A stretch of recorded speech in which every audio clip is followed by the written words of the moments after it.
Alors, mon intervention se divise en deux parties. Il y a une première partie qui est rappel et la deuxième partie qui est effectivement le thème sur lequel je veux m'exprimer. Mais en réalité, la deuxième partie ne devrait pas m'être longue. C'est juste, je ne sais pas pourquoi ils ont mis les clés. Au départ, j'étais convaincu qu'il y avait beaucoup de clés, mais au fur et à mesure que j'y travaillais, je me suis rendu compte qu'il y a en fait une seule clé. Et puis, comme l'onction aussi finit depuis, donc je ne veux pas être là pour parler beaucoup. Je vais juste dire l'essentiel. Et je vais laisser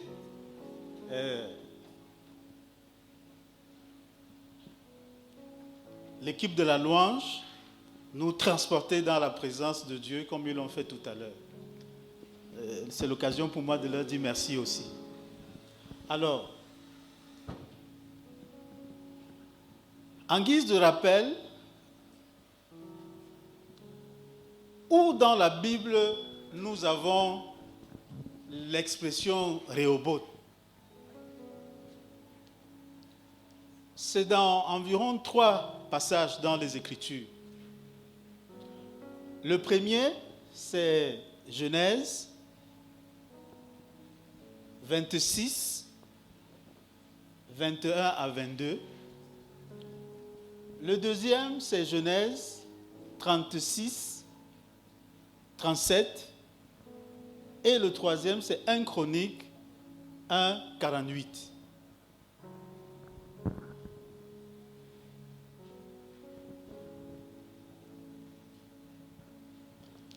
Alors,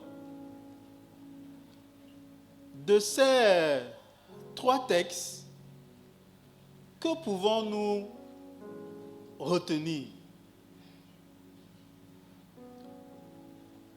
Revenez derrière.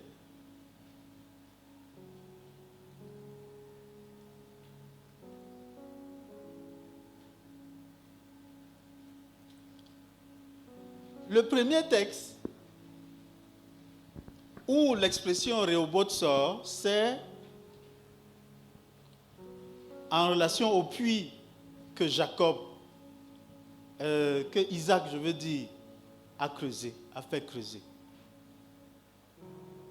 Mais les 2 autres, c'est-à-dire Genèse 36 et 37, Chronique 1, 48, c'est en relation avec un nom, un lieu géographique, c'est-à-dire une ville appelée Rehoboth sur un fleuve. Et donc, quand on regarde les 3 versets, on se rend compte que Rehoboth désigne premièrement une réalisation, c'est-à-dire le fruit d'une réalisation. Ça, c'est d'un. Mais deuxièmement, Rehoboth, ça décrit un espace géographique. Et pour la réalisation ici, c'est le puits. Et pour l'espace géographique, c'est cette ville. 2 choses. Mais étymologiquement, Rehoboth, comme on vous l'a dit hier, c'est être mis au large. Mais il y a d'autres définitions que l'on peut trouver, des occurrentes, qui peuvent davantage nous aider à comprendre. Mais, comme j'ai dit, c'est simplement des rappels. Je ne veux pas revenir sur ce que le révérend Liba a dit hier. Alors, ces 2 notions de Rehoboth, qui est le fruit d'une réalisation et qui désigne aussi un espace géographique, comment est-ce que les pères de l'Église, les érudits, les les chercheurs, les commentateurs, les théologiens, quoi encore, les chrétiens, comment est-ce qu'ils ont cherché à interpréter cette expression Rehoboth? Parce que ça traversait le cadre simplement d'un nom pour entrer dans une signification beaucoup plus profonde. Il y a eu plusieurs écoles là-dessus. Mais la première, c'est l'école de l'analyse historique, pour faire simple. Cette école cherche à comprendre la signification de Rehoboth pour les auteurs bibliques et leurs premiers lecteurs. Donc pour eux, leur analyse de Rehoboth rentre dans l'histoire. Donc ils refusent de penser maintenant. Mais ils se disent que les premiers, lorsque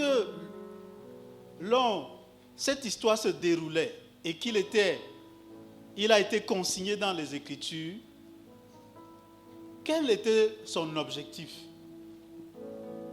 Et pour ces derniers, Rehoboth représente un lieu où Isaac peut enfin jouir de la paix et de la prospérité, loin des conflits avec les Philistins. C'est un espace de liberté et d'abondance. Quand vous lisez tout le chapitre, vous verrez que sa vie n'a pas été facile. Comme la vie de certains d'entre nous. Et des fois, on se pose beaucoup de questions. C'est pour ça que plusieurs théologies ont été développées pour essayer d'expliquer les difficultés par lesquelles certaines personnes passent. C'est sûr que tu as péché. Il y a les liens spirituels dans ta vie. Il y a les attaques démoniaques. Et qu'est-ce qu'on dit sur les différents blocages que vous avez dans votre vie? Hein? C'est le... Je n'ai pas bien suivi. Ah, c'est les autels qui crient contre toi, etc. Et il y a d'autres prophètes qui vont venir et qui vont dire, j'ai vu ceci, j'ai vu cela, et cela nous embrouille. Vous voyez, les batailles dans la vie n'ont pas commencé avec nous. Isaac, c'est l'enfant de la promesse. Ça veut dire qu'il y avait la bénédiction dans sa vie.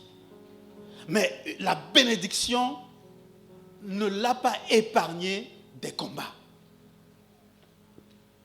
C'est pour ça que quel que soit le niveau d'onction dans lequel tu es, le niveau de grâce, de bénédiction dans lequel tu es, tu ne seras pas épargné des batailles.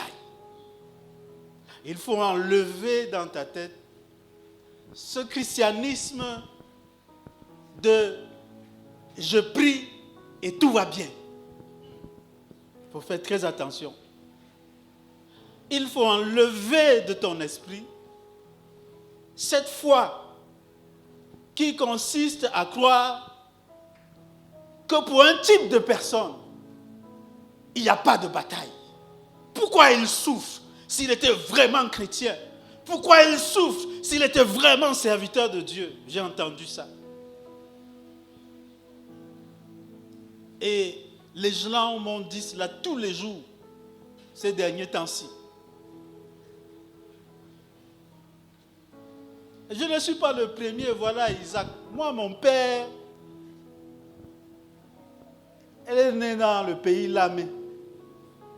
Il n'y a même pas de pasteur chez nous, je suis le premier. Donc il n'y avait aucun appel. Regardez un enfant, son père, on l'appelle le père de la foi. Dieu a dit que regarde les étoiles, dans le ciel, regarde le sable. Je te bénis. Je bénis ta descendance, tout. Et ils étaient bénis, bénis, bénis, bénis, bénis, bénis. Mais il y a eu les batailles. Il y a eu les batailles. J'ai essayé de vérifier combien de puits il a essayé de creuser avant d'arriver à ça. Je me suis découragé en route parce qu'il a commencé même d'abord à réhabiliter les puits de son père qui étaient bénis mais qu'on a fait fermer. L'homme béni, le père de la foi. La bataille ne respecte personne. Les bénis, les maudits, les ouins, les non-ouins. Tous, vous allez voir avant de trouver votre Rehoboth. Ça, c'est historico-critique. Rehoboth représente un lieu où Isaac peut enfin, avec toutes les bénédictions. Il y a même eu tentative de détournement de sa bénédiction. Est-ce que vous comprenez? Mais Dieu a rattrapé ça. Mais une des choses que Dieu n'a pas pu l'épargner, c'est les combats. C'est les combats.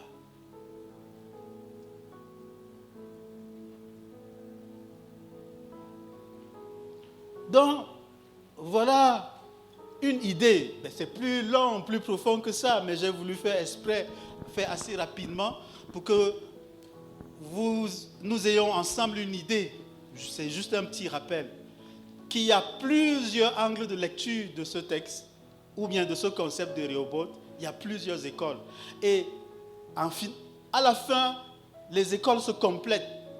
Parce que vous allez vous rendre compte que dans chaque école, mais je ne vais pas tout citer, j'ai juste cité 3, dans le cadre de cet enseignement, juste 3.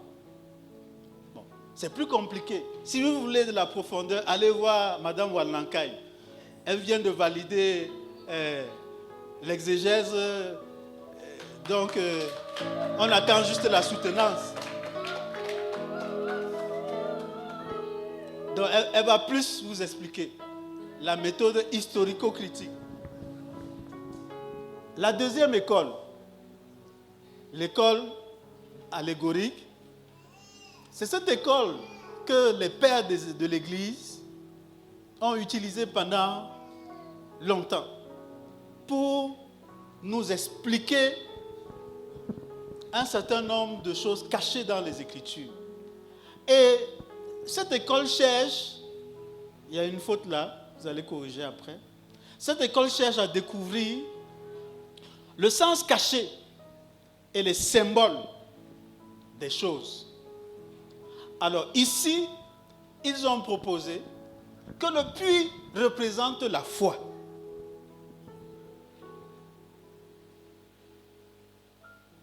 Et l'eau représente la vie spirituelle.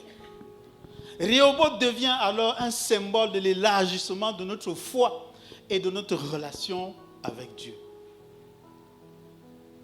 Dans ce paradigme, le puits, ce n'est pas juste un ouvrage physique, mais c'est la foi en marche d'un homme qui croit qu'il est béni et qui croit qu'aucune opposition ne peut bloquer sa bénédiction.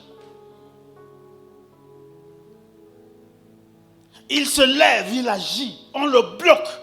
Il ne reste pas pour pleurer. Je quitte cette église. Oh Père, on me déteste. Je savais bien. Je croyais qu'il y avait l'amour dans cette église. Il n'y a même pas la foi. Il dit que non. Il n'y a aucun blocage qui puisse m'empêcher d'aller et d'entrer en possession de ce dont Dieu a prévu pour moi. Il ne pleure pas. Il se lève. Il réfléchit. Je n'ai pas dit il prie. Parce que on n'a pas dit là-bas qu'il a prié. Révérend Beldo. C'est moi qui... Pourquoi tu pointes là-bas? Moi, il te voit. Ah, tu as chanté aujourd'hui.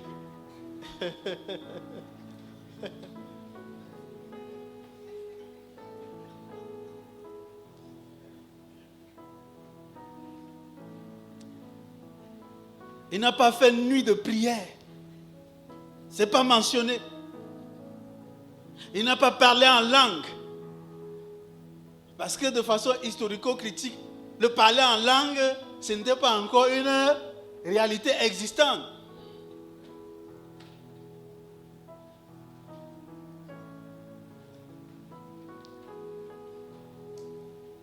Il ne s'est pas assis dans la lamentation, mais il a réfléchi et il a agi. La foi ne nous dédouane pas de la réflexion et de la stratégie.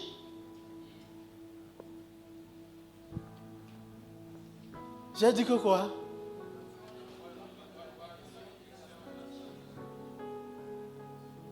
Il a encore creusé. Il a encore creusé. Il a encore creusé. On lui a fait les problèmes. Il a encore essayé. On a encore fait les problèmes. Il est encore allé de l'avant.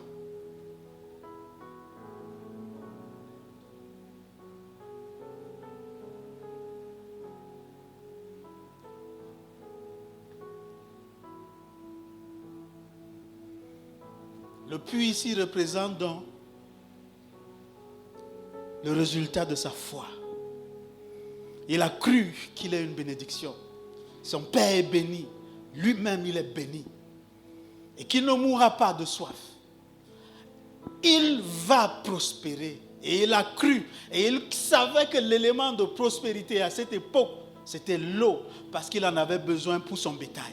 Et pour se nourrir lui-même. C'était un élément important. Sa foi l'a fait avancer.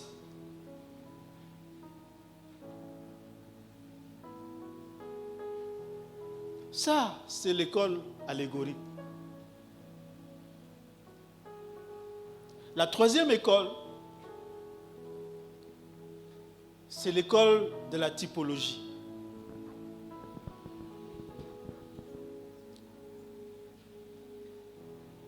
On voit ici, comprenez en termes de typologie, je fais exprès, parce que j'ai envie de provoquer quelques-uns d'entre nous, qui pensent que le Saint-Esprit suffit pour nous révéler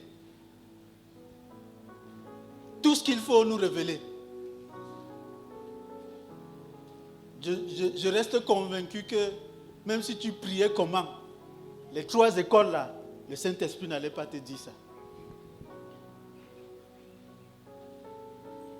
Même si tu jeûnais, révérend Tinava, il faut leur dire que même s'ils jeûnent 40 jours multipliés par 40, il y a des choses que le Saint-Esprit ne fera pas à leur place. J'espère que tu leur dis ça. Voilà, merci. Il faut leur dire ça. Et quand vous voyez, nous on confine le Saint-Esprit à des rôles qui n'appartiennent pas au Saint-Esprit. Parce que fondamentalement, quand vous lisez les Écritures, Jésus nous dit que le Saint-Esprit nous rappellera ce qui nous a été enseigné. Mais qui a enseigné? C'est les hommes comme moi. Parce que dans un autre texte, il dit, il a fait don à l'Église des docteurs, des enseignants. Pour faire quoi? Enseigner. C'est ce que ces enseignants enseignent que le Saint-Esprit va vous rappeler. Si vous n'avez pas été enseigné, le Saint-Esprit n'a rien à vous rappeler. Il n'a rien à vous dire. Et l'enseignement est sur la fondation des apôtres. Parce qu'eux aussi, ils ont reçu leur enseignement du Seigneur Jésus. Avant que le Saint-Esprit ne leur soit accordé. Arrêtez de faire le christianisme imaginatif qu'il y a dans nos cerveaux, qui n'est pas le christianisme de la Bible. Le christianisme de la Bible est clair, c'est spécifique, son canon est clair. Le réveil qui nous impacte jusqu'à aujourd'hui, ce n'est pas le résultat du Saint-Esprit d'abord, est-ce que vous savez? C'est le retour aux Écritures.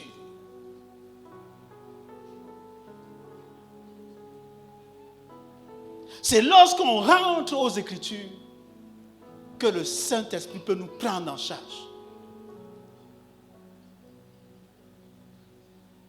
Aujourd'hui, nous sommes devenus des chrétiens fast-food. Nous n'avons pas le temps pour étudier les Écritures.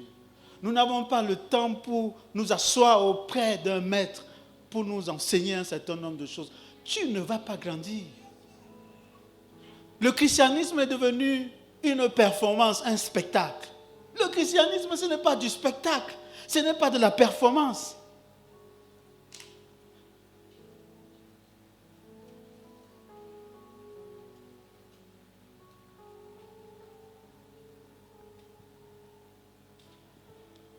Dans cette école,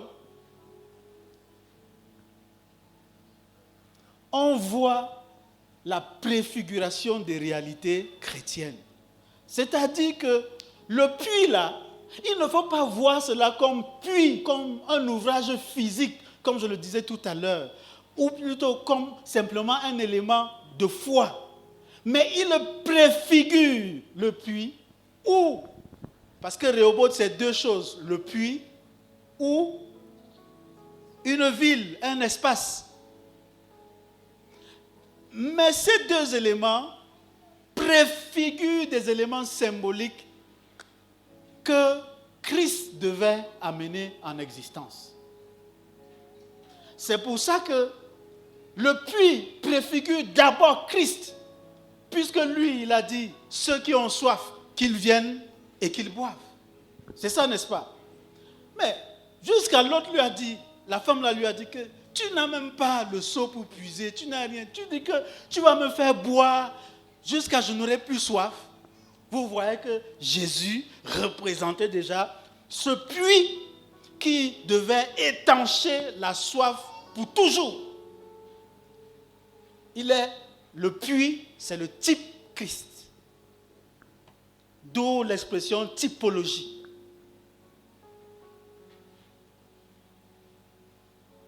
Donc le puits là, ce n'était pas physique. C'est un peu comme le rocher sur lequel Moïse a fait boire le peuple d'Israël. La Bible dit que ce n'était pas le rocher, ce n'était pas le roc, c'était Christ qui l'a frappé.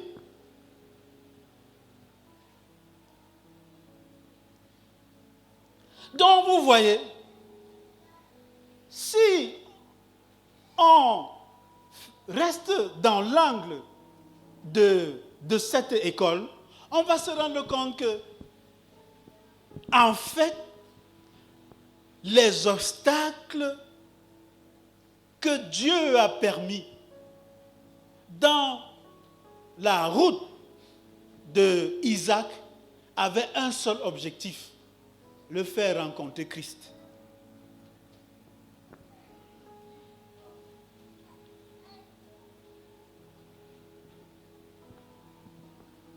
Parce que c'était lui le vrai puits.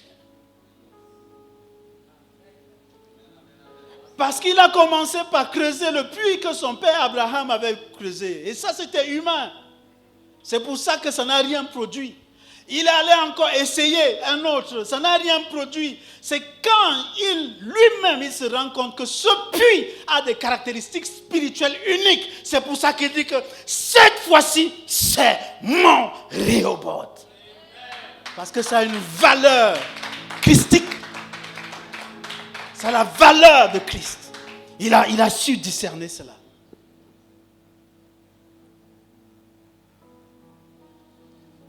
C'est pour ça que Christ, quand il est venu, il a dit, venez boire. Venez boire et quand vous allez boire, un révérend Tinava, vous n'aurez plus soif.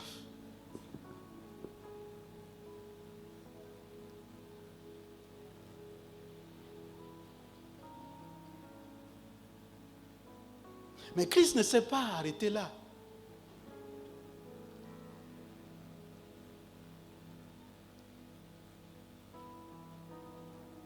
Christ dit qu'il est monté au ciel et il a fait don.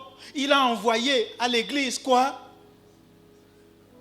Des pasteurs, des prophètes, des apôtres.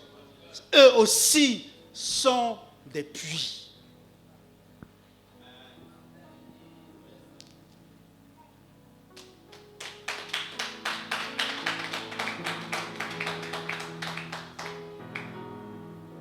C'est pour ça que si certains d'entre vous êtes honnêtes, votre vie a changé lorsque vous avez rencontré un certain pasteur ici parmi nous. Parce qu'il était un puits. Les autres le voyaient et disaient, ah, on le connaît, c'est un mousgoum, c'est un mangeur de poissons. Mais vous les avez regardés et vous n'avez pas vu le mousgoum. Vous avez vu une source. Et vous vous êtes rapprochés. Et vous avez commencé à boire. Et vous continuez à boire jusqu'à aujourd'hui. Et c'est parce que ce puits continue à produire que même moi, je suis là. Ce puits n'a pas tari. Parce qu'il est connecté à un vrai puits. Rehoboth, dans la typologie, ça représente aussi une communauté. Ça peut représenter une communauté. Il y a des endroits comme ça, quand vous arrivez, vous sentez qu'il y a la présence de Dieu. On n'a pas besoin de vous dire. On ne fait même pas de cinéma, on ne crie pas, mais vous vous sentez bien.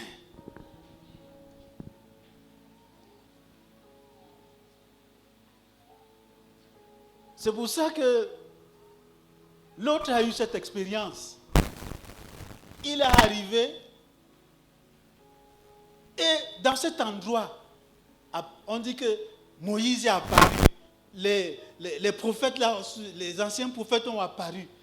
Il a dit, Seigneur, il est bon qu'on reste ici. On se fait les tentes.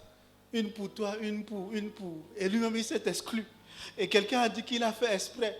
Parce que chaque nuit, il allait séjourner chez chacun d'entre eux.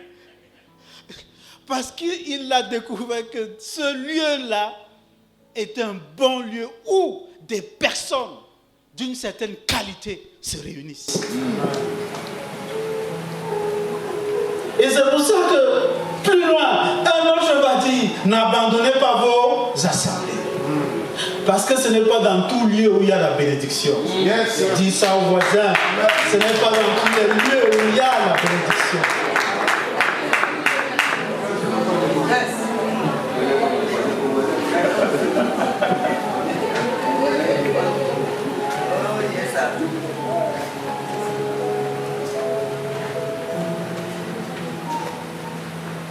Faites attention à là où vous mettez les pieds.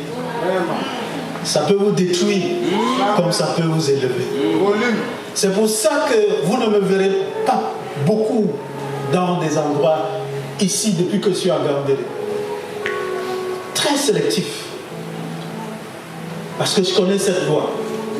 Il y a des lois, il y a des lieux où on t'invite, tu arrives une seule fois. Dès que tu arrives là, tu ne viendras plus jamais.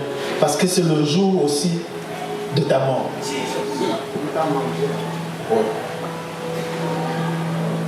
Et j'ai payé les frais de ça. Je suis arrivé quelque part par solidarité à quelqu'un que j'estimais. Et quand j'ai fini de rendre le ministère, mais la gloire de Dieu, comme vous aimez le dire, s'est manifestée, les gens tombaient par-ci, par-là, et j'étais le puissant homme de Dieu ce jour-là.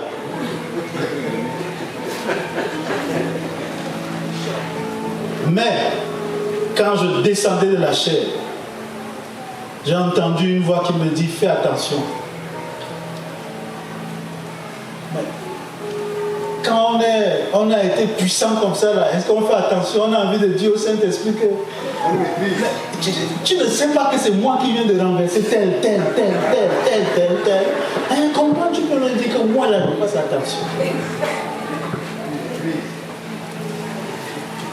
Je ne vous raconte plus la suite. J'ai porté le fardeau de ça et je continue à le porter sur ma chair.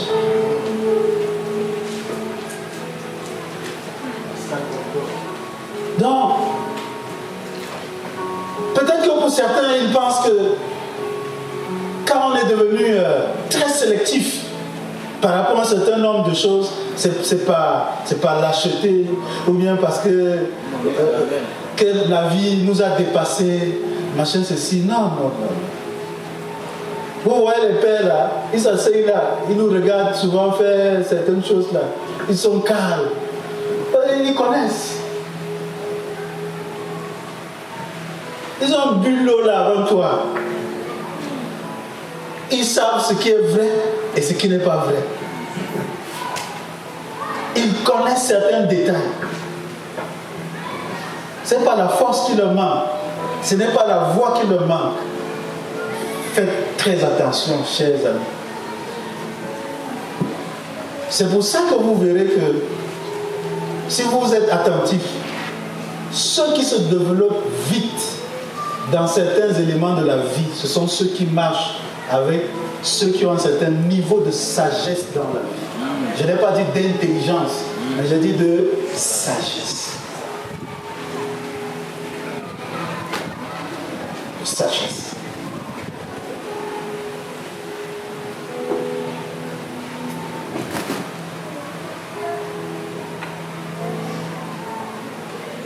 Après ces trois écoles,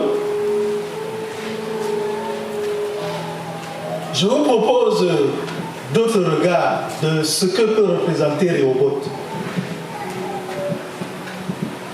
Rehoboth représente l'idée que Dieu peut élargir notre espace, nos possibilités et nos ressources.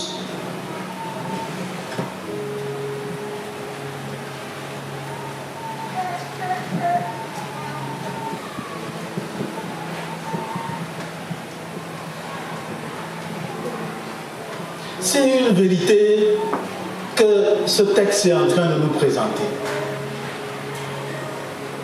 Peut-être qu'aujourd'hui tu n'as pas. Peut-être qu'aujourd'hui tu es dans la dépression carrément parce que tu as le sentiment que rien ne te réussit. Alors que les gens à côté de toi prospèrent. Et c'est dès que tu ne comprends pas ce principe que Dieu ne fait pas de favoritisme sur la terre, tu vas te mettre à ingurgiter des doctrines qui vont te détruire. Oh, on t'a mangé au village. Oh, ta communauté là est ceci. Oh, les hôtels parlent contre toi. Je ne dis pas que ces choses n'existent pas. Dans l'anthropologie africaine, on sait que ça existe. Mais ce n'est pas forcément ça. Ce que j'essaie de nous dire, c'est que les difficultés dans la vie ne sont pas forcément signe qu'il y a la malédiction en toi. C'est ce que j'essaie de t'expliquer. Et ce que j'essaie d'y ajouter, c'est Dieu n'a pas créé certaines personnes pour qu'ils restent pauvres et d'autres pour qu'ils soient dans l'abondance. Tous, l'abondance est à notre portée. Mais avant d'y arriver, on va passer forcément par des combats. Mais ce que je veux que tu quittes avec, et quand je te parle, je me parle aussi, c'est que Rehoboth, c'est l'idée que Dieu peut élargir ton espace.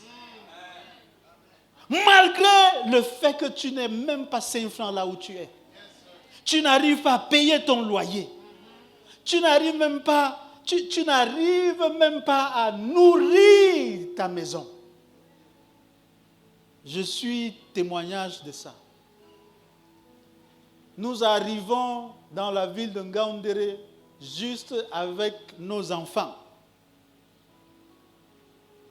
et quelques vêtements, même les assiettes, on a tout partagé avant d'arriver ici. On avait juste un peu d'argent, on a loué une maison. On a dû tout reconstituer. Progressivement, bien sûr.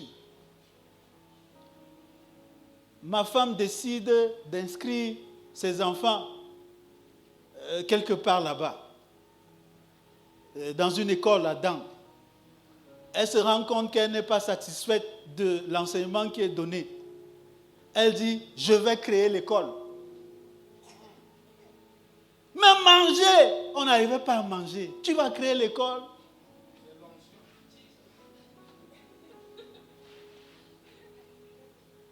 Ah, souvent, même quand je suis fâché contre maman Sonia, je la célèbre. Parce qu'elle a cru que Dieu peut élargir.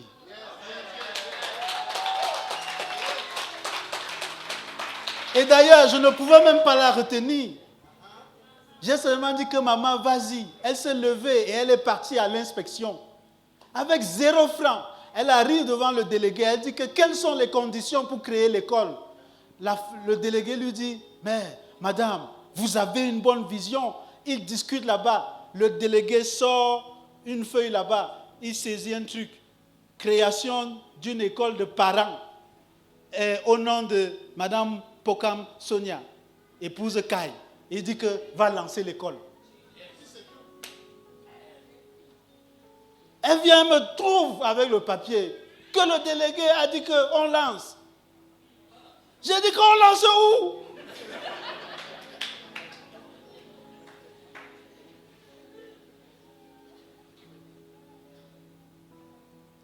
On commence à réfléchir.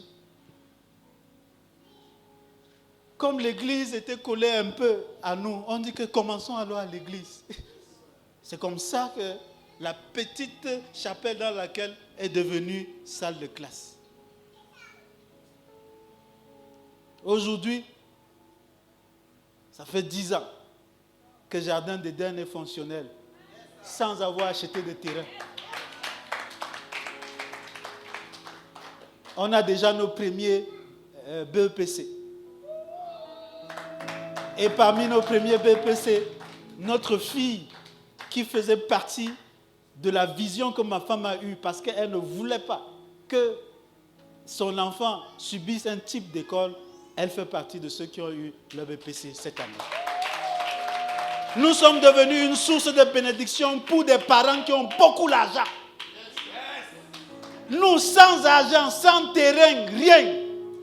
Maintenant, on fait les BPC. Bientôt, on va faire probatoire, on va faire bac, on va faire licence, on va faire master, on va faire PhD. Dieu élargit les espaces.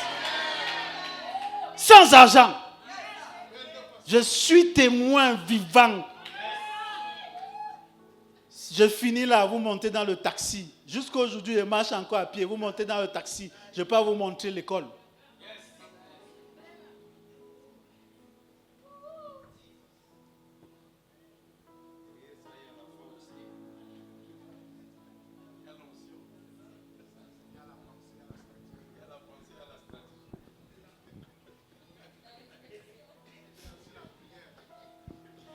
Il veut que je le tchouk.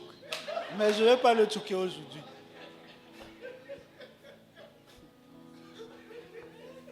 Même s'il me cherche n'importe comment, je ne vais pas le tchouker aujourd'hui.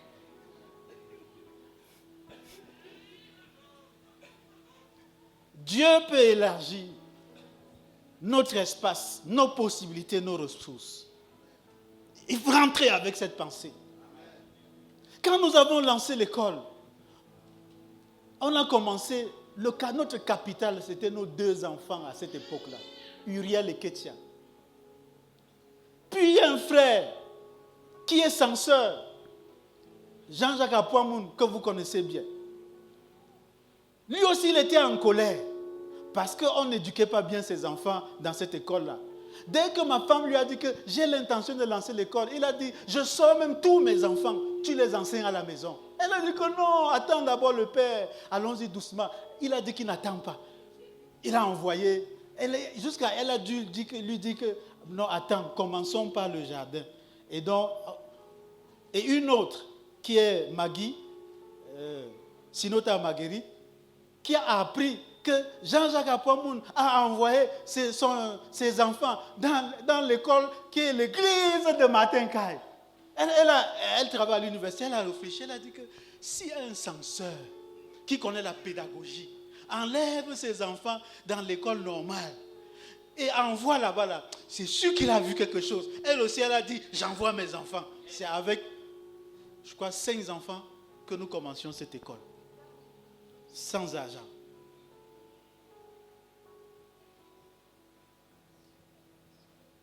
Sans terrain. Sans compte en banque.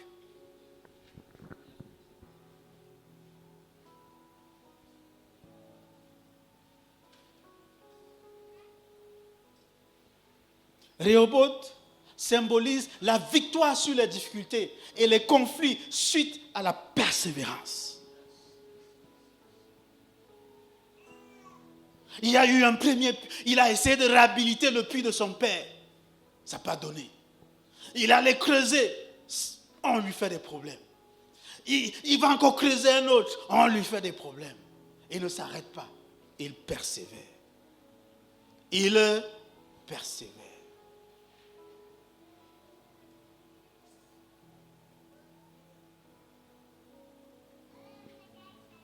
Nous voulons arriver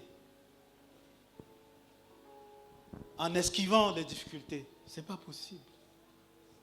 Ce n'est pas possible. Pour que nous arrivions à avoir l'autorisation, vous savez combien de chantages l'administration m'a fait? Vous connaissez combien de chantages les frères m'ont fait? Vous connaissez combien de sabotages les frères se sont livrés par rapport à ça? C'est beaucoup.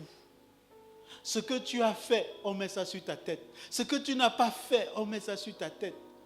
Ce que tu n'as même jamais imaginé, on met ça sur ta tête. Et de l'autre côté, l'administration vient vous dire, on vous ferme. Vous êtes une école illégale.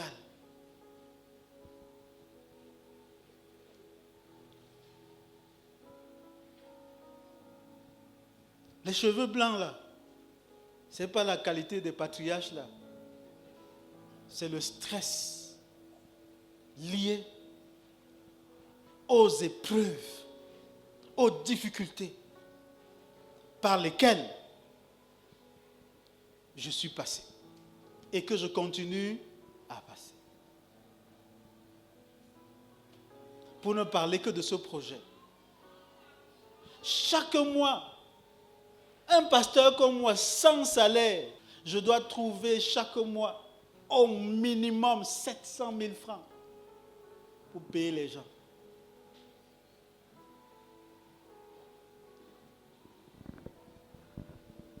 Il symbolise la victoire sur les difficultés. Et souvent, quand vous voyez certaines personnes arriver à produire des résultats, vous dites, je veux être comme toi. Oh, shut up. Ce n'est pas ce qu'il faut regarder. Il faut lui demander, qu'est-ce que ça t'a coûté pour arriver à là?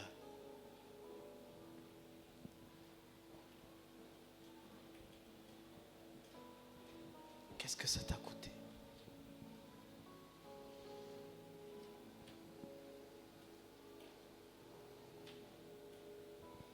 Rehoboth représente aussi l'idée que même dans les moments les plus difficiles, Dieu peut nous ouvrir de nouvelles voies.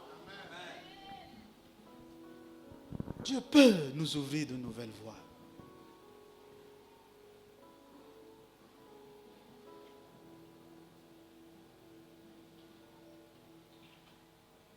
À un certain moment, tellement nous étions sous l'oppression, excusez-moi de revenir sur cette affaire de l'école. On était tellement sous oppression que j'ai dû inviter certains frères à nous donner des coups de main. Mais ce n'était pas évident. Parce qu'après quelques temps, des conflits ont commencé. Conflits c'est ma vision qui est la meilleure, c'est ce que je pense qui est bien. Vraiment une cacophonie énorme. Mais je comprends que c'était l'épreuve pour soit nous faire avancer, soit nous tuer nous tous. Ce n'était pas évident.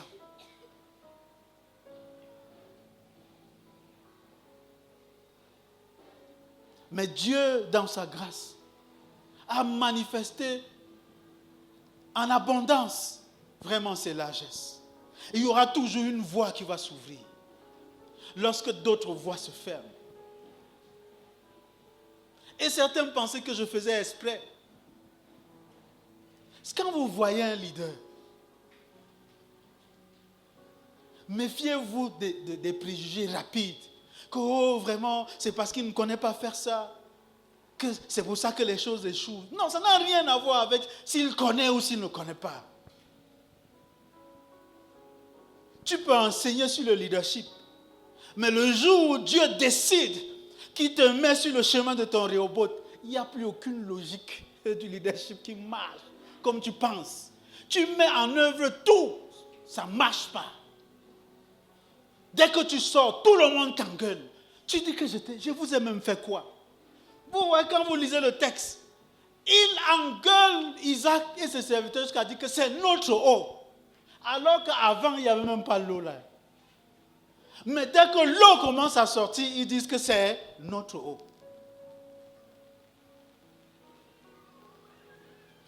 Et si lui aussi il rentre dans la bagarre, c'est mon eau, c'est notre eau, c'est mon eau, c'est notre eau. Vous pensez qu'il devait arriver à Rehoboth?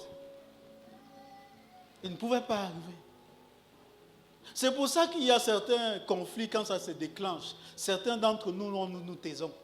Ce n'est pas par faiblesse. C'est parce qu'on a compris que nous sommes des leaders. Et il y a notre Rehoboth où nous devons arriver. Tu te tais, tu laisses que même ton enfant t'insulte. Tu dis que Dieu, si c'est sûrement toi qui as permis, comme l'a dit David, qu'il m'insulte, et tu avances.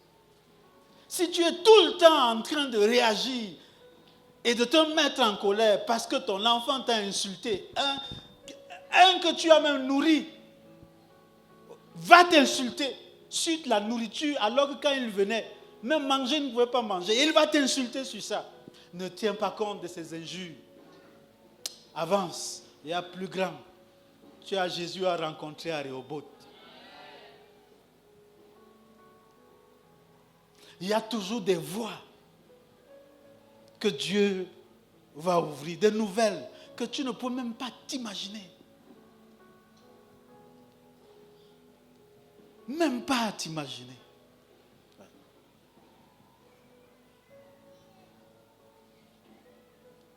Rehoboth peut être vu aussi comme un lieu de guérison et de restauration.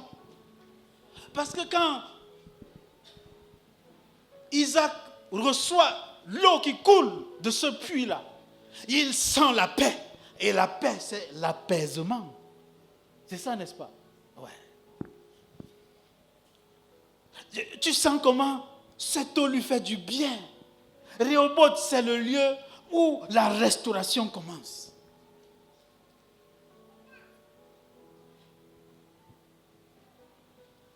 Là où on t'a blessé, Rehoboth vient faire les pansements.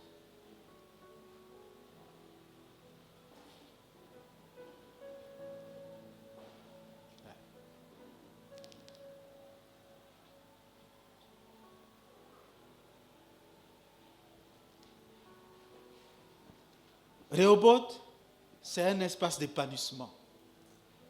spirituelle, émotionnelle, intellectuelle et physique.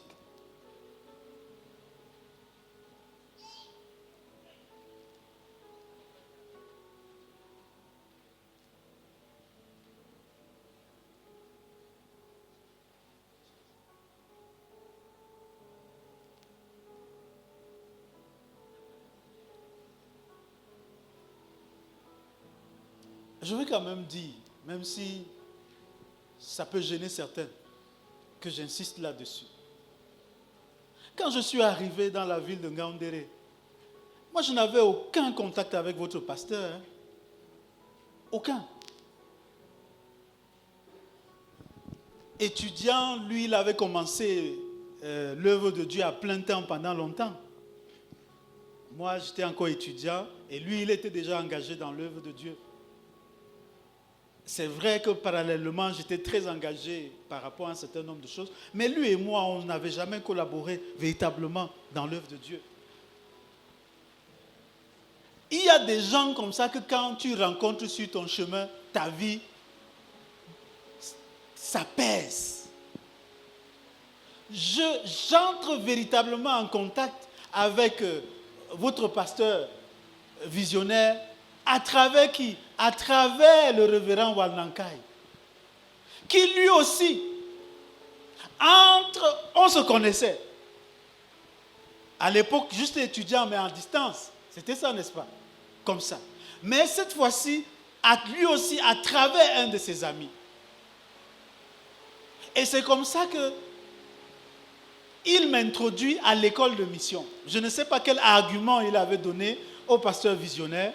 C'est quel argument tu lui avais donné? Et c'est comme ça que j'arrive à l'école de mission. Et quand j'arrive à l'école de mission, je fais un enseignement de tout mon cœur. Et je me retire. Mais je ne savais pas que c'était aussi mon Rehoboth là-bas.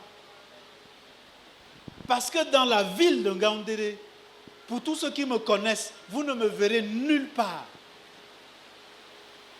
Tu témoignes que dans ce lieu. Et certains ont cherché à savoir, mais qu'est-ce qui te reste, qu'est-ce qui te fait rester avec Abakalao? C'est comme ça que quand les Camerounais veulent te dénigrer, ils ne t'appellent pas ton nom.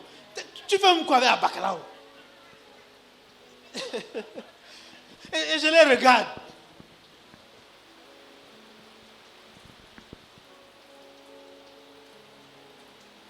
Vous m'excusez, hein? Je dis seulement ma vie. Même si ça ne vous plaît pas. Mais c'est un fait. Et moi j'avais commencé mes études en théologie, je n'étais même pas au courant, etc. Je me battais à aller à Maïganga, je revenais, etc. Mais ma vie a changé lorsque j'ai commencé à collaborer véritablement avec lui. La paix est venue même dans ma maison. Est-ce que vous comprenez? Les choses difficiles que je n'arrivais pas à résoudre, j'ai commencé à les résoudre. Le tapis qui est dans ma maison jusqu'à aujourd'hui, c'est le fruit. C'est-à-dire que je ne sais pas comment il a même réfléchi jusqu'à penser que ils font les collectes pour m'acheter un tapis. Le tapis là jusqu'à aujourd'hui, c'est lui. Ma maison a commencé à ressembler à une maison à cause de lui. Je ne sais pas de valoriser Abakalao comme vous le dites. Ça n'a rien à voir. Mais comme je vous dis, il y a des gens stratégiques que quand tu rencontres, la paix entre dans ta vie. L'abondance commence, le développement commence. Tu te lèves. On ne m'a donné d'opportunité nulle part pour sortir ce que j'avais de théologique qui était en moi. Ici, je nage à l'IFTM. Je dis ce qui est vrai, ce qui n'est pas vrai. Je décide si ça passe, si ça ne passe pas. Demandez à l'autre. Il pleut, ils vont faire le Congo-ça chez Abakalao. Ils sont convaincus que j'aurai les problèmes à Abakalao. Je suis à 37 degrés parce que c'est mon ré. Amen.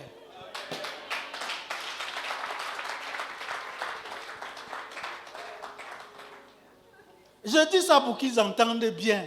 Et ils ne savent pas que je suis au courant de tout ce qu'ils disent me concernant. Madame Walanka rit, hein? Rit bien.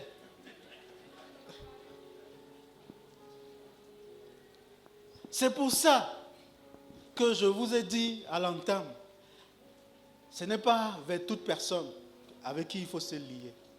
Vous pensez que je ne connais pas ses défauts? Vous pensez que je ne sais pas ses faiblesses? Mais c'est un puits qui nous bénit, c'est pour ça que nous sommes là. Et ce qu'il fait, je ne pourrais jamais faire ça. C'est pour ça que je ne me permettrai jamais de prendre la terre et de verser pour que ce puits se ferme. Que Dieu m'en préserve jusqu'à ma mort. Même quand il fera une bêtise, je ne fermerai pas ce puits. C'est une réalité. C'est une réalité. Naturellement, il ne sera pas une source de bénédiction pour vous tous. Je ne suis pas en train de dire qu'il sera une source de bénédiction pour nous tous. Non! C'est pour ça que moi aussi, je ne suis pas une source de bénédiction pour tout le monde. Quand vous m'écoutez, d'autres m'écoutent pour m'insulter. Est-ce que vous comprenez? Nous, on sait ça. Mais on n'attache pas trop d'importance. Parce que si on ne t'insulte pas dans ta vie, Jésus a dit que tu es en danger. Mon discours, c'est pour vous dire que chacun découvre son Rehoboth et s'y attache. Ce n'est pas moi qui ai choisi le thème. Pasteur Dieudonné, j'étais chez moi avec maman Sonia, il m'appelle. Il dit que Dieu a parlé, qu'il va sauf que me tacler, que je dois venir enseigner les clés. Voilà ça que je suis en train de parler.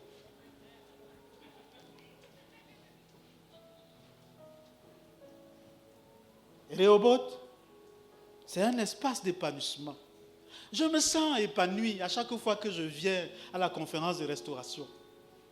Je sais qu'il y a des choses que je vais dire et qui peuvent ne pas être vraies à 100%. Mais je ne suis pas mal à l'aise. Parce que je sais qu'on ne va pas me racler. On ne va pas me porter, me mettre sur la toiture que je suis hérétique, que j'ai dit des saletés, que je suis un faux pasteur. On ne va pas me dire ça. Si je dis quelque chose et qu'il y a du flou, des fois, il ne va même pas me voir directement. Des fois, nous allons discuter comme des personnes adultes. Il va juste me poser des questions. Et des fois, il ne va même pas poser, il va laisser passer. Et moi-même, je veux constater que non, ici, là, matin, tu es allé trop fort. Moi, je sais. Quand vous trouvez un endroit comme ça, vous voulez que je parle? Je veux sauf que rester le plus longtemps possible avec Abakalao. Mais je ne suis même pas membre de son église. Parce que les gens pensent que Rehoboth, c'est appartenir à l'église d'Abakalao. Moi, je ne suis pas... vous appelez... Même son église, je ne connais même pas le nom. Ton église, c'est encore quoi? La communauté évangélique. Parce que moi, il dit Rainbow. Je m'en fous du nom de son église. Est-ce que vous comprenez? Mais il y a des hommes stratégiques comme ça qui changent ta destinée.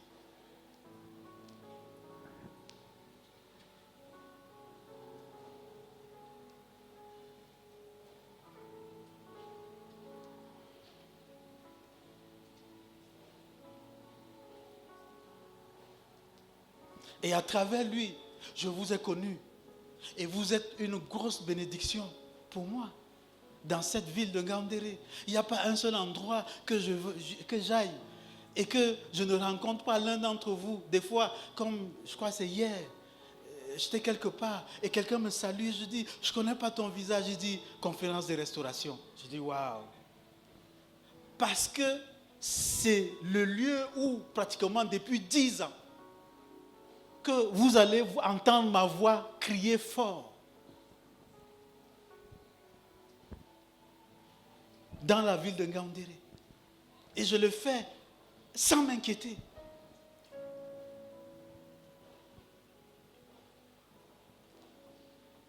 Ah, trouver votre Rehoboth. Ça fait du bien. Ça fait du bien. Ça fait du bien.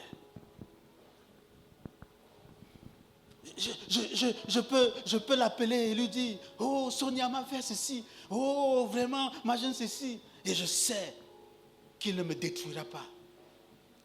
Mais vous, le jour que je vais seulement dire que Sonia m'a fait ceci, c'est à la radio, toutes les radios de Ngandere, je vais entendre ça là-bas. Je vous connais. Je vous connais. Je vous connais. Je vous connais. Je vous connais.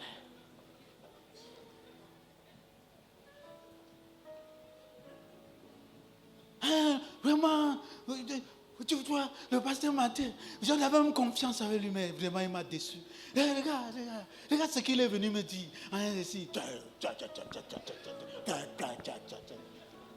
Dieu va fermer vos bouches là, là un jour comme ça là, parce que vous parlez. Vous connaissez un seul être sur la terre-ci qui n'a pas de problème, qui n'a pas une dimension de sa vie où il doit apprendre des autres. Laissez-moi vivre avec maman Sonia. Ouais.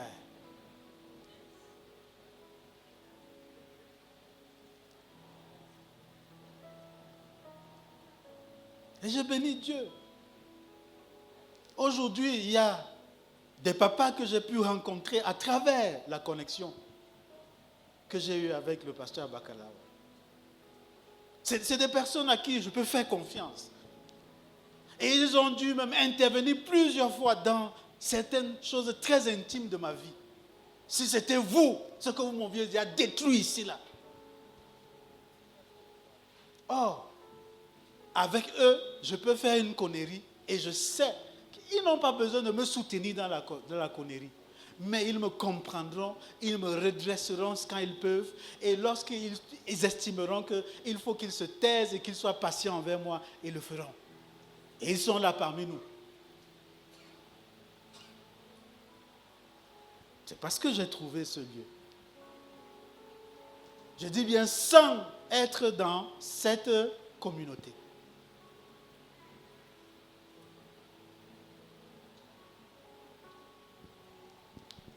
Voilà Rehoboth. Quand je dis ça, il a fini même de parler. Parce que les clés pour entrer à Rehoboth, c'est en réalité une seule chose que je voudrais vous challenger sur ça.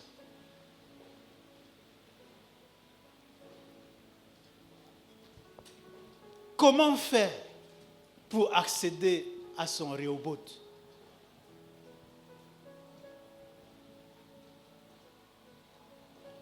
J'aurais pu rester à une seule clé.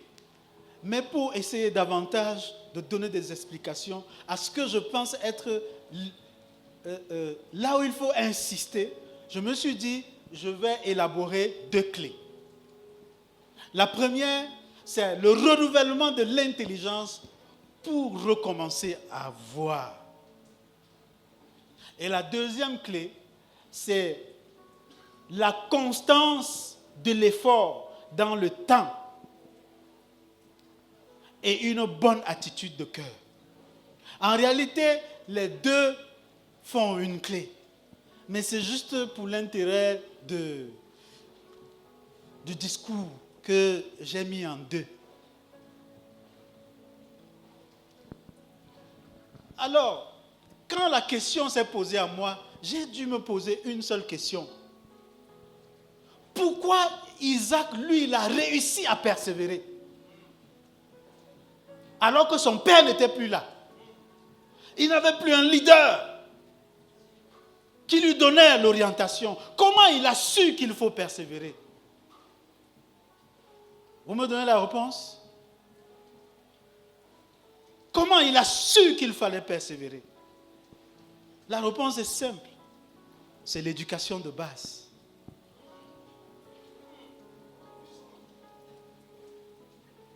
C'est l'éducation de base. Il était en train de mener le même type de vie que son père.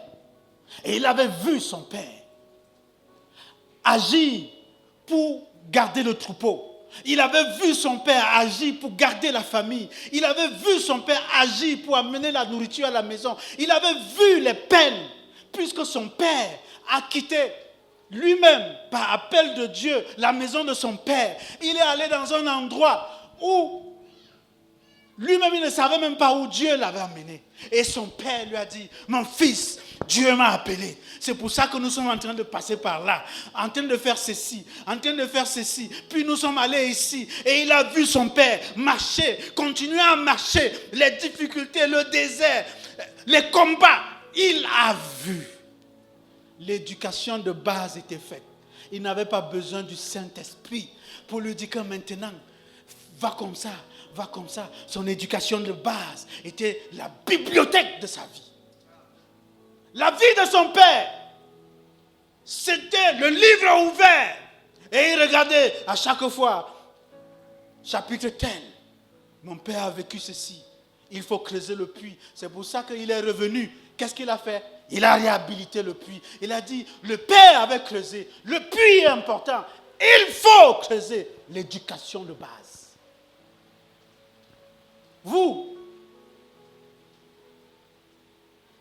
Vous êtes les héros de votre vie. Vous êtes nés adultes. L'onction de Dieu, ce n'est que ça qui vous guide. Personne ne peut vous parler. Il n'y a aucun père qui peut vous inspirer. Vous voyez Jésus. Jésus, il est comment? Apôtre Beldo. Tu vois souvent, tu prêchais que tu as vu Jésus. Quand tu étais à l'aumônerie là-bas, là, sur ta batterie là, je vois Jésus, je vois Jésus. Tu as vu Jésus là, il avait quelle couleur? Que Jésus est déjà là, que Jésus est déjà là. C'est comme ça qu'il nous trompait quand il était à l'aumônerie. Heureusement qu'on a lavé un peu ça. Oh, que la présence de Dieu a déjà rempli la salle-ci. Je vois. Il fait... Et toutes les filles, il dit que l'homme de Dieu, il est fier. Stupide.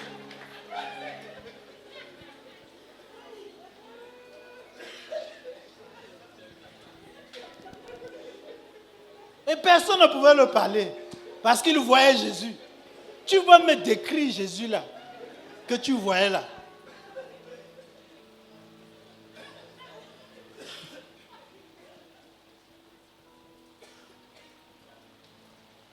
Et quand on est stupide, et tous nous sommes passés par cette phase de stupidité, où on croit que ce n'est que Dieu qui nous parle, et que nous, on va voir ce que les autres n'ont jamais vu. Seigneur Jésus.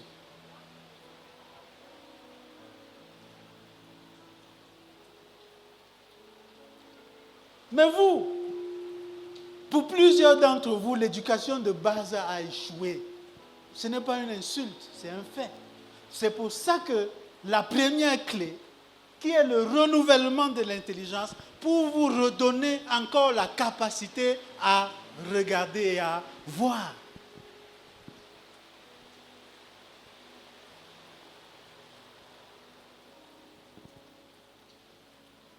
Demandez à papa Iroume, chaque fois que je le vois, je lui demande quelque chose.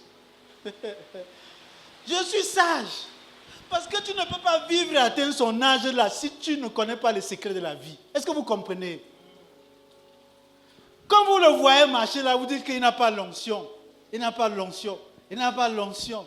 Mais il marche, il n'a pas l'onction. Moi, chaque fois que je le vois, je dis que Père, la cola que tu marches là, tu vas sauf que me donner.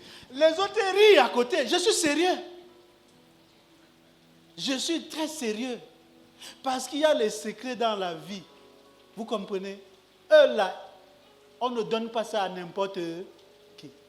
C'est le jour que, sauf que quand ça va t'attraper, c'est là que tu sauras que les vieux, si, ils sont forts. Ne les regardez pas comme ça avec la tête rasée. Vous dites que vraiment, nous on va prier, les choses vont se passer. Et vous êtes convaincus que vous êtes plus puissant qu'eux. Ah, faites très attention. Faites très attention. Très, très attention.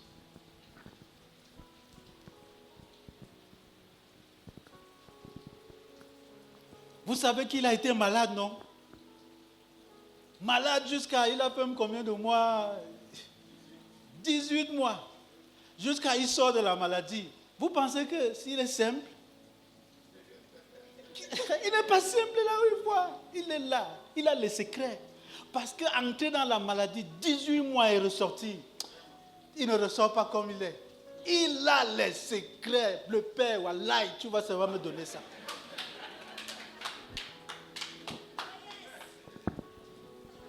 Je n'ai pas besoin de l'onction.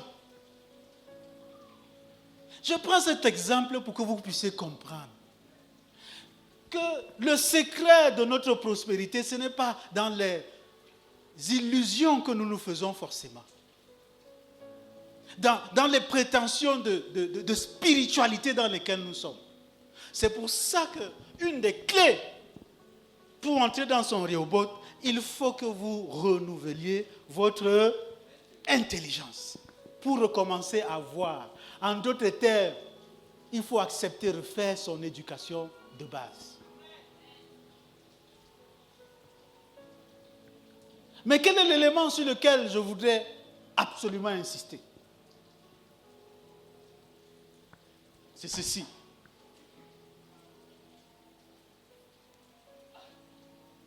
Je voudrais que vous puissiez bien comprendre ce texte-ci. Faites la différence entre le Dieu de miracles de la Bible et un Dieu interventionniste imaginaire du christianisme fast-food. Changez.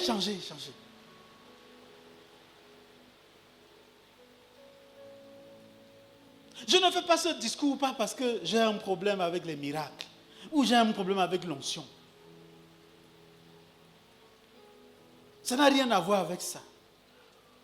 Mais notre conception du miracle et de l'onction, c'est la première chose sur laquelle il faut travailler si vous voulez accéder à votre Rehoboth. Est-ce que vous comprenez? Parce que vous êtes entré dans un christianisme fast-food, d'un Dieu qui fait tout à votre place, et c'est très dangereux.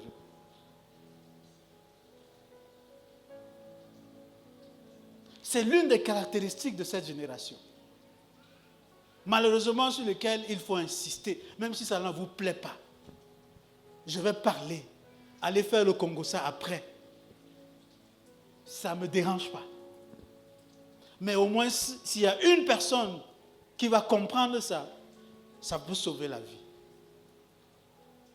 Vous voyez, je pouvais entrer en complexe. Est-ce que vous comprenez?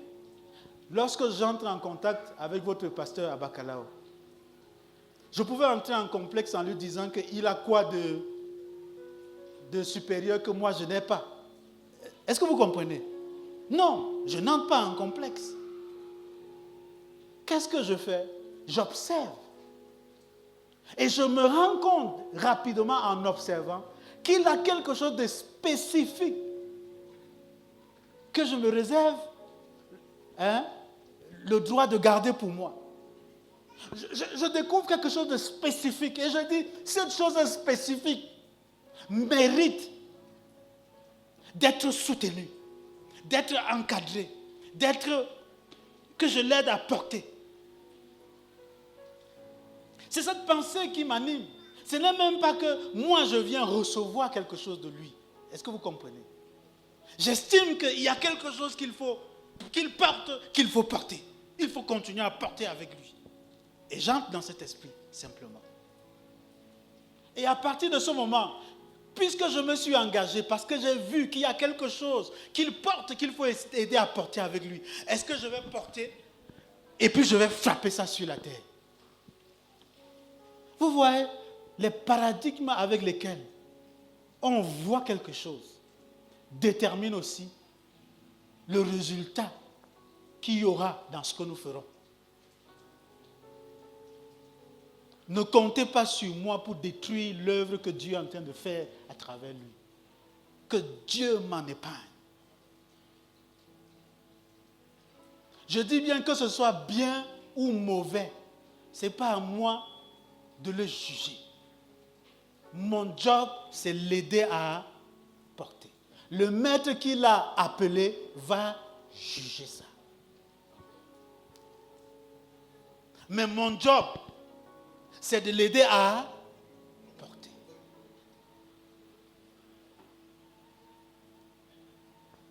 Pourquoi est-ce que je dis ça? Parce que certains d'entre vous sont entrés dans la folie, qu'ils ne cherchent que les hommes qui ont l'onction. C'est ce que j'entends. Parce que c'est dans Facebook, c'est ce que vous faites. Pour plusieurs qui se connectent soit sur Facebook, ils ne recherchent que celui qui renverse les gens. C'est là-bas qu'il y a l'onction. Et à partir de là, il est à la recherche d'un Dieu interventionniste imaginaire du christianisme fast-food. C'est pourquoi certains d'entre vous, vous vous êtes déjà fait imposer les mains par au moins ces 10 hommes, entre guillemets, de Dieu. Pourquoi? Parce que vous cherchez l'onction fast-food. Ce n'est pas ça le Dieu de la Bible. Le Dieu de la Bible, c'est un appel, c'est un père, c'est une recommandation d'une communauté. Toi seul, tu as 10 pères, que ta mère a cotisé ça comment?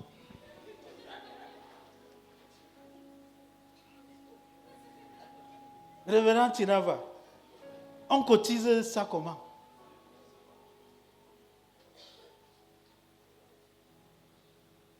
Ce n'est même pas possible biologiquement. Un père aura la prédominance. Ou bien 2 spermatozoïdes se mélangent comme ça et puis, vraiment, je ne sais pas. Où sont les femmes là? Expliquez-moi, c'est comme ça que ça se passe? Donc ce n'est que sur le plan spirituel que ça se passe.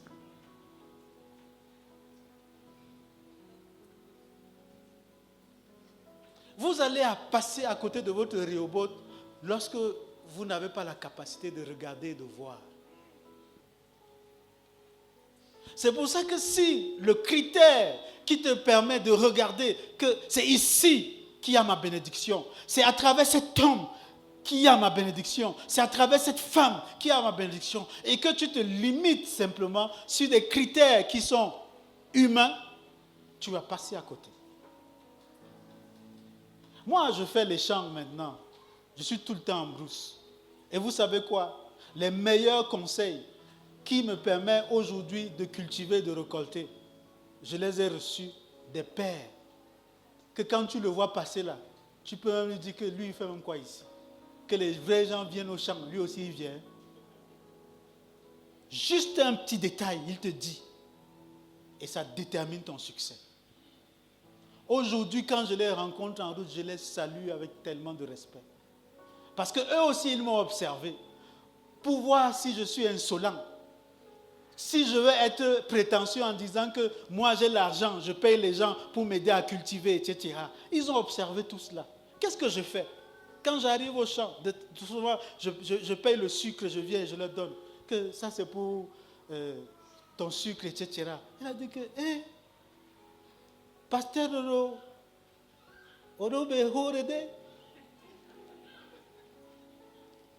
et c'est comme ça qu'ils ont commencé à me parler.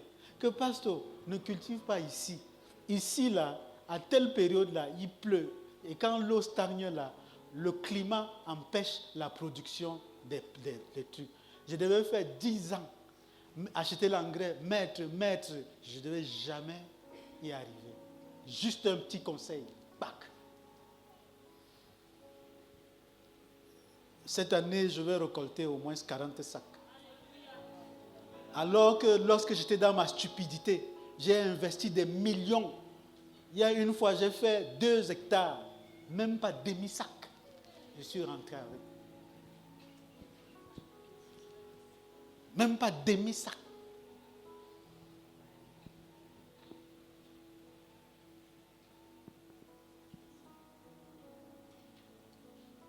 Le miracle dans la Bible, il faut bien le comprendre. Le miracle dans la Bible, c'est une intervention spirituelle au service d'un projet divin. Le miracle biblique, n'est pas des tours de magie gratuits qui sont la volonté de l'homme de Dieu. Non, le miracle, c'est une intervention spirituelle au service d'un projet divin. Quand Dieu fait le miracle aujourd'hui, ce n'est pas juste pour montrer que tu es un puissant homme de Dieu. C'est parce que ce miracle entre dans un projet divin que toi-même tu ne connais pas. C'est pour ça que Jésus a dit, Seigneur, s'il était possible de faire un miracle pour que cette coupe s'éloigne de moi. Et puis il dit, toutefois, pas ma volonté, mais la tienne. Parce qu'il connaissait qu'il y avait un projet divin global dans lequel s'inscrivaient les miracles. Celui-là, c'était juste le désir humain parce qu'il souffrait.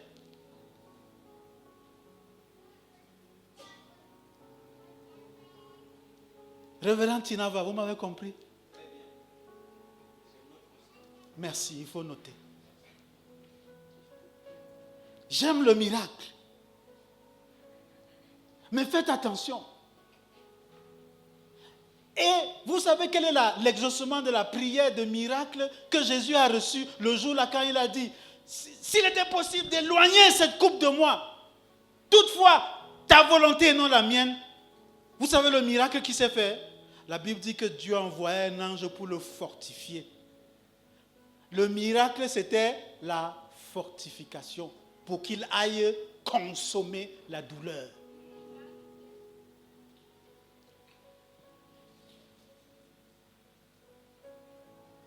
Le miracle, ce n'est pas toujours vous sauver de ce que vous pensez qu'on doit vous sauver. Si ça n'entre pas dans le plan divin, quelqu'un va vous aider même, mais ça va vous tuer. Le miracle, c'est un signe de la présence de Dieu. C'est un signe pour montrer que Dieu est avec toi, que Dieu t'accompagne, même si tu ne le vois pas. Le miracle, ensuite, c'est une invitation à la relation. Pourquoi? Parce que les miracles ne sont pas seulement des événements spectaculaires, mais c'est aussi une invitation à une relation personnelle avec Dieu. Il révèle un Dieu qui se soucie de chaque individu. C'est pour ça que le miracle, c'est une invitation à la relation. Il y a cette femme qui coule du sang. C'est son intimité.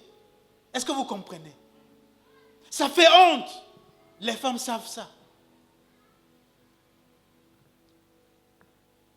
Si une femme marche et que le sang se met à couler de son vêtement, tout le monde aura peur. Je suis entré dans un taxi un jour et effectivement j'ai rencontré cela. Il y a une femme qui s'est mise à saigner. Elle ne savait même pas qu'elle était en train de saigner. Et ça remplit le siège de derrière. Donc quand elle s'est levée, elle est partie. Il y avait un voisin qui était là. La façon dont il est sorti du taxi, comme si la femme-là avait fait quelque chose d'extraordinaire, juste parce qu'il avait vu du sang. Mais le chauffeur était un père mature, très intelligent. Dès qu'il a vu, il n'a même pas alerté la femme-là. Il est sorti, il a enlevé un de ses vêtements, il a mouillé cela avec l'eau, il a essuyé, il a nettoyé le sang de la femme-là. J'ai dit, voici quelqu'un qui a le cœur de Dieu. Respecter l'intimité de quelqu'un. Ne pas l'exposer. Et qu'est-ce que Dieu fait? Elle touche Jésus. Et Jésus, la puissance entre dans l'intimité. Une relation entre elle et Jésus est bâtie. Ce miracle n'était pas pour montrer que Jésus était un puissant homme de Dieu. Non. Ce miracle, c'était pour montrer que ma fille, je t'aime. Je respecte ta féminité. Je soutiens ta féminité.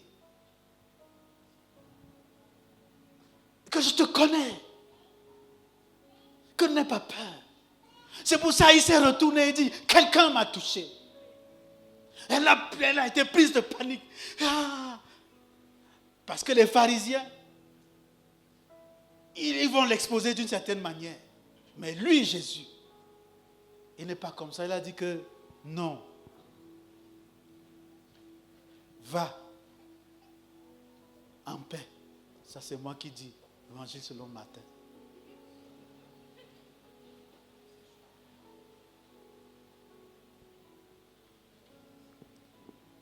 Mais le Dieu interventionniste du christianisme fast-food, lui, est un Dieu à la carte. Ce stéréotype présente souvent Dieu comme un genre de génie que l'on peut invoquer pour obtenir ce que l'on désire. Un peu comme on commande un menu dans un fast-food. C'est un Dieu à la carte. Aujourd'hui, c'est le miracle de tel. Demain, c'est le miracle de tel. Je n'ai pas de problème à ça. Mais pour un serviteur de Dieu sérieux, même quand Dieu lui révélerait un certain nombre de secrets concernant les intimités de certaines personnes, il ne vient pas les exposer. Parce que Dieu est un Dieu relationnel. À Rehoboth, nous, on ne connaît pas ce genre de choses.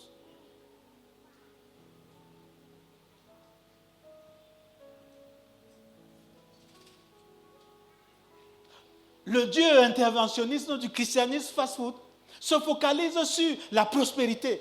L'accent est mis sur une interprétation littérale et matérielle des promesses bibliques, avec une insistance sur la santé, la richesse et le succès financier, comme preuve de la bénédiction divine.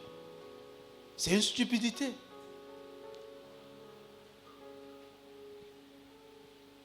Vous pensez que quand Jésus était sur la terre, il était celui qui était le plus pauvre, mais il a vécu des offrandes, des femmes qui le soutenaient. Vous pensez que c'est parce qu'il était pauvre? Il a même démontré cela un jour. On lui a demandé de payer l'impôt. Il a envoyé qu'on sorte l'argent de la trésorerie centrale. C'était l'or. Pour montrer aux autorités du pays là qu'un roi est passé ici et il a payé son impôt avec l'or. Vous avez vu Jésus montrer de l'opulence, puisque c'est ça notre référence. Un Dieu interventionniste produit une vision simpliste de la foi. La foi est réduite à une formule magique qui permet d'obtenir ce que l'on souhaite, sans nécessiter de véritable engagement spirituel. C'est pour ça que vous arrivez et les prophéties qu'on libère sur les gens, tu vas voyager. J'ai eu une camarade, je tais son nom. À l'époque, quand on était étudiant, la fille tombe dans la fornication. Elle prend une grossesse. Elle va à une convention. Et quelqu'un se met à prophétiser. La voix. Que madame, Dieu te bénit. Tu es enceinte. Et Dieu te donne les enfants, les jumeaux. Et c'était vrai, et c'était les jumeaux. Mais regardez le contexte. On ne l'aide pas à gérer la fornication dans laquelle elle était, mais on lui montre qu'elle aura la bénédiction des jumeaux. Vous voyez le contraste?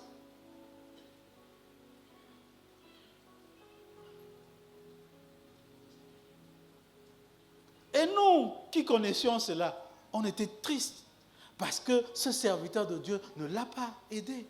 Elle était dans sa culpabilité de péché. Et on ne l'avait pas aidé. Vous pensez que quand il a dit ça, elle a été confortée dans sa fornication. Et elle a simplement continué. Vous voyez?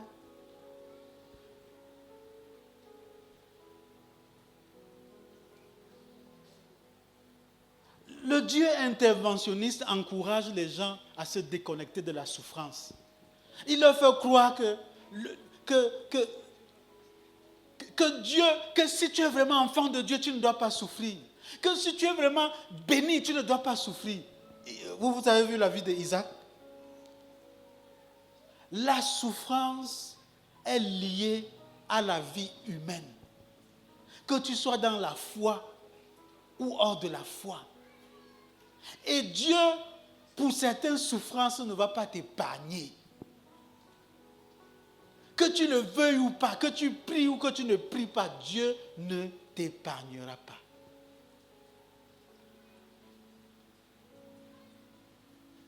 La deuxième clé, je vais terminer par ça.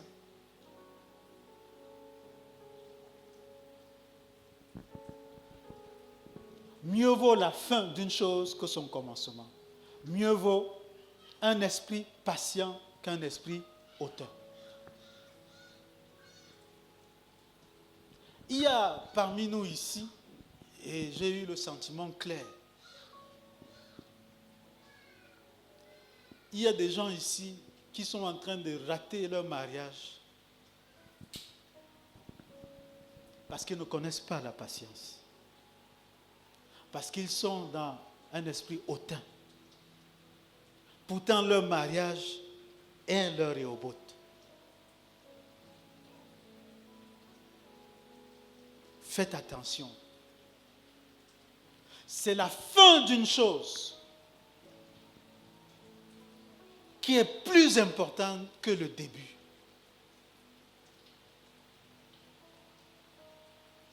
Vous pouvez commencer votre mariage et être tous les jours en train de vous engueuler. Mais vous grandissez.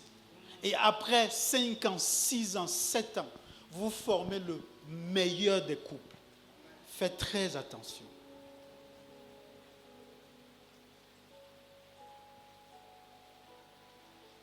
Vous pouvez être dans une structure où vous êtes en train de faire la tâche la plus ingrate. Mais l'année prochaine était prévu quelque chose pour vous. Mais vous passez à côté parce que vous n'avez pas la notion de la patience. Vous êtes un cœur hautain. Parce que tout ce que vous regardez, c'est que j'ai de la valeur. Je suis important. Je connais faire. Je sais faire. Machin ceci, etc. Vous allez échouer. Dieu ne vous jugera jamais sur votre début. Il vous jugera sur votre fin. Faites avancer. L'histoire des hommes nous renseigne à profusion qu'il y a eu des gens qui ont commencé la vie avec un bon héritage, mais qui, après quelque temps, se sont retrouvés les mains vides.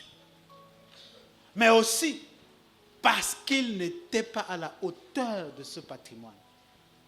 Vous avez tort de saliver sur les avoirs ou les privilèges des autres, de leur famille, de leur mariage, de leur réussite sociale, de leur onction. Non! Vous pouvez commencer sans onction et finir avec un niveau d'onction extraordinaire. Parce que vous êtes dans le bon lieu, avec le bon leader qui vous bâtit, avec les belles épreuves qui vous permettent de progresser. Qu'est-ce que j'ai dit? Vous pouvez commencer mal, mais vous êtes dans le bon lieu. Vous avez le bon leader. Vous avez les bonnes épreuves pour vous faire progresser.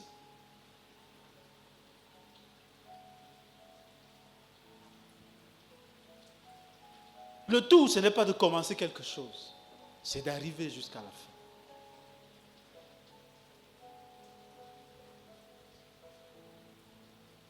Et il y a des gens qui ont commencé des choses ici et qui risquent de ne pas arriver. C'est pour ça que je vais m'arrêter là et nous demander tous de nous lever.